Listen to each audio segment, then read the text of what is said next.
כולנו מתמודדים באותו מצב. אין אחד שיכול לברוח מהמציאות הזאת. אחד בפרנסה, אחד בדאגות על הילדים, אחד הילדים מקרקרים לו על הראש בבית והוא תקוע והעבודה סגורה, כל אחד והעניין שלו.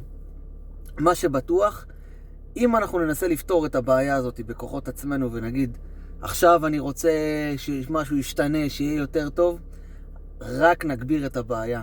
במקום להיכנס לתוך הסיטואציה ולהכיל את זה ולהגיד, כן, אני במציאות מורכבת, יש פה עניין מורכב, ואני חייב להתמודד עם זה, וההתמודדות הכי טובה זה להשלים עם זה שזה המצב כרגע, ולא לנסות להילחם בזה.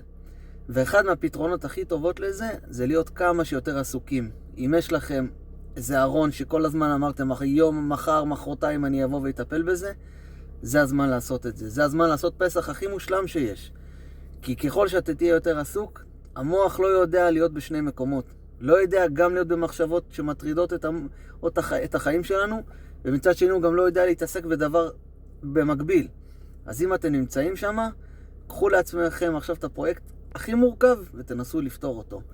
שיהיה לכם יום נפלא, מבורך ומלא ישועות לכל אחד.